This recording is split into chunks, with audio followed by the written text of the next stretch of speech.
पहली मीटिंग है 2022 की। सबसे पहले तो आप सभी को लोहड़ी की बहुत बहुत बधाई। मकर संक्रांति, पोंगल, भोगली बिहू, उत्तरायण और पौष वर्ष की भी अग्रिम शुभकामनाएं। 100 साल की सबसे बड़ी महामारी से भारत की लड़ाई अब तीसरे वर्ष में प्रवेश कर चुकी है। परिश्रम हमारा एकमात्र पथ है और विजय एकमात्र विकल्प। हम 130 करोड़ भारत के लोग अपने प्रयासों से कोरोना से जीतकर अवश्य निकलेंगे। और आप सबसे जो बातें मैंने सुनी हैं उसमें भी वही विश्वास प्रकट हो रहा है। अभी ओमिक्रॉन के रूप में जो नई चुनौती आई है, जो केसों की संख्या बढ़ रही है, उसके बारे में हेल्थ सेक्रेटरी की तरफ से विस्तार से हमें जानकारी दी गई है। अमित शाह जी ने भी प्रारंभ में कुछ बातें हमारे सामने रखी है। आज अनेक मुख्यमंत्री समुदाय की तरफ से भी, और वो भी हिंदुस्तान के अलग अलग कोने के, काफी महत्वपूर्ण बातें हम सबके सामने आई है। साथियों, ओमिक्रॉन को लेकर पहले जो संशय की स्थिति थी वो अब धीरे धीरे साफ हो रही है। पहले जो वेरिएंट थे उनकी अपेक्षा में कई गुना अधिक तेजी से ओमिक्रॉन वेरिएंट सामान्य जन को संक्रमित कर रहा है। अमेरिका जैसे देश में एक दिन में 14 लाख तक नए केसेस सामने आए हैं। भारत में हमारे वैज्ञानिक और हेल्थ एक्सपर्ट्स हर स्थिति और आंकड़ों का लगातार अध्ययन कर रहे हैं। ये बात साफ है, हमें सतर्क रहना है, सावधान रहना है, लेकिन पैनिक की स्थिति न आए इसका भी हमें ध्यान रखना ही होगा।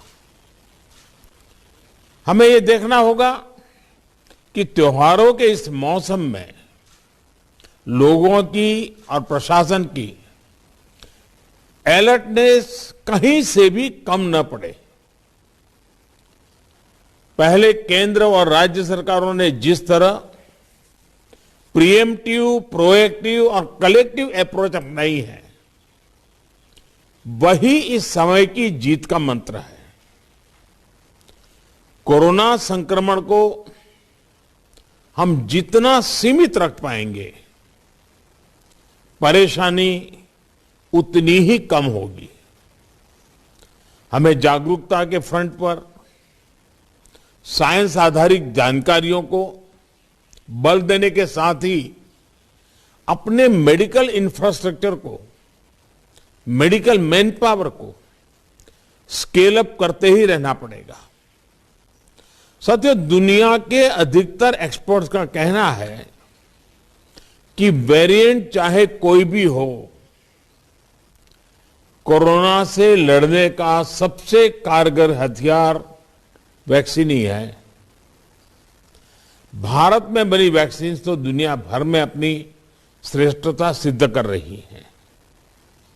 ये हर भारतीय के लिए गर्व का विषय है कि आज भारत लगभग 92% वयस्क जनसंख्या को पहली डोज दे चुका है।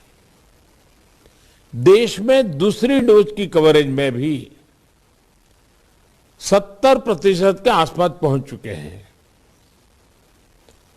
और हमारे वैक्सीनेशन अभियान को 1 साल पूरे होने में अभी भी 3 दिन बाकी है।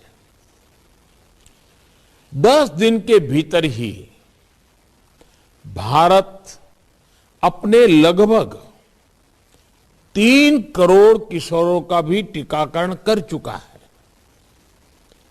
ये भारत के सामर्थ्य को दिखाता है, इस चुनौती से निपटने की हमारी तैयारी को दिखाता है।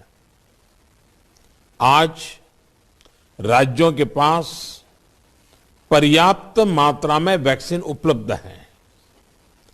फ्रंटलाइन वर्कर्स और सीनियर सिटीजन्स को प्रिकॉशन डोज जितनी जल्दी लगेगी उतना ही हमारे हेल्थ केयर सिस्टम का सामर्थ्य बढ़ेगा।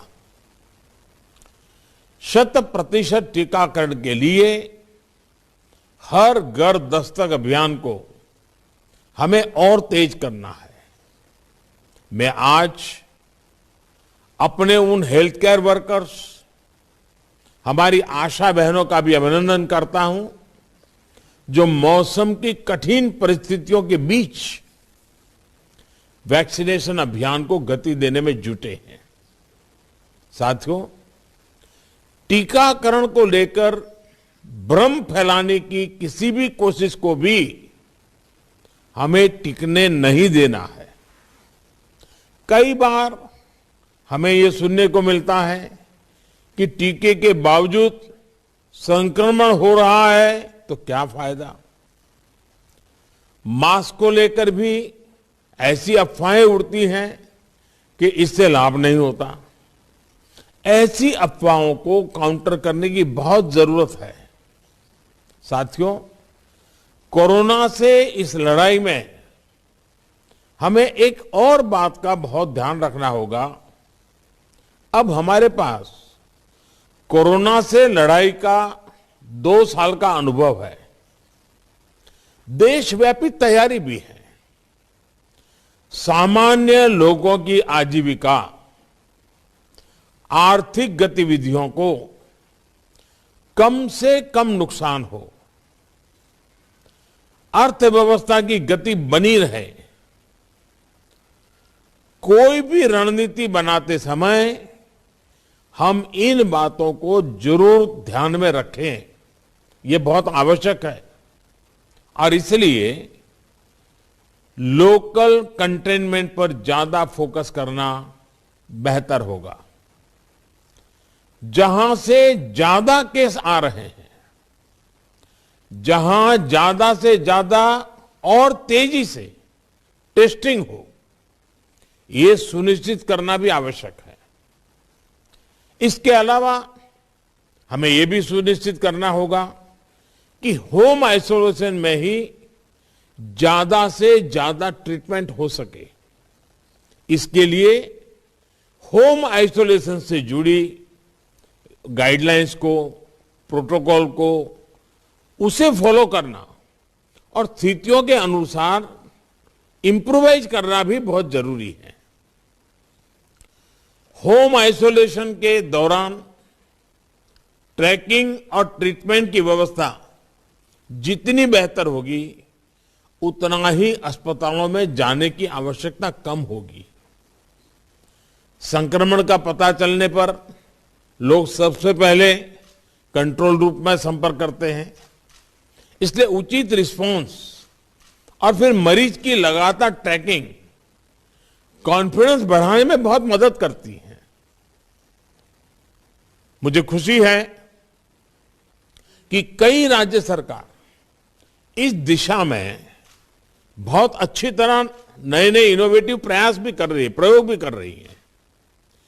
केंद्र सरकार ने टेलीमेडिसिन के लिए भी काफी सुविधाएं विकसित की है। इसका ज्यादा से ज्यादा उपयोग कोरोना संक्रमित मरीजों को बहुत मदद करेगा। जहां तक जरूरी दवाओं और जरूरी इंफ्रास्ट्रक्चर की बात है, तो केंद्र सरकार हर बार की तरह हर राज्य के साथ खड़ी है। 5-6 महीने पहले 23,000 करोड़ रुपए का जो विशेष पैकेज दिया गया था, उसका सदुपयोग करते हुए अनेक राज्यों ने हेल्थ इंफ्रा को सशक्त किया है। इसके तहत देश भर मेडिकल कॉलेज और जिला अस्पतालों बच्चों के लिए 800 से अधिक विशेष पीडियाट्रिक केयर यूनिट स्वीकृत हुए हैं। करीब 1.5 लाख नए ऑक्सीजन, आईसीयू और एचडीयू बेड तैयार किए जा रहे हैं।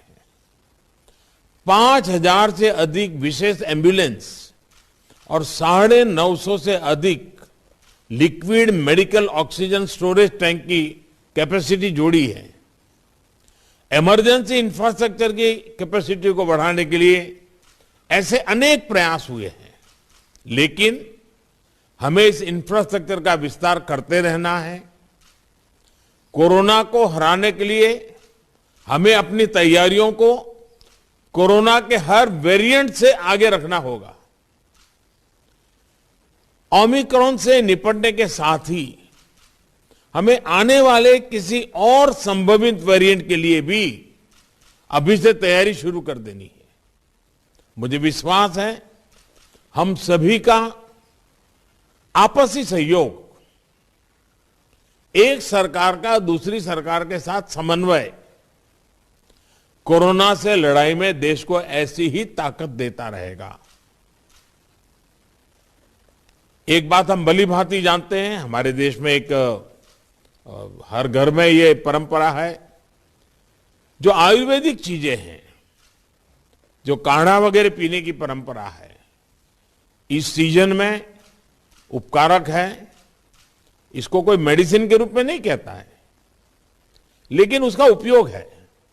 और मैं तो देशवासियों से भी आग्रह करूंगा कि ये जो हमारी परंपरागत घरगथ्थू जो चीजें रहती है, ऐसे समय उसका भी काफी मदद मिलती है, उस पर भी हम ध्यान केंद्रित करें। साथियों, आप सभी ने समय निकाला, हम सब ने अपनी चिंताएं साझा की और हम सब ने मिलकर के संकट कितना ही बड़ा क्यों ना आए, हमारी तैयारियां, हमारा मुकाबला करने का विश्वास और विजयी होने के संकल्प के साथ हर एक की बातों में से निकल रहा है। और यही सामान्य नागरिक को विश्वास देता है और सामान्य नागरिकों के सहयोग से हम इस परिस्थितियों को भी सफलता से पार करेंगे। आप सभी ने समय निकाला, इसके लिए मैं हृदय से आपका आभार व्यक्त करता हूं। बहुत बहुत धन्यवाद।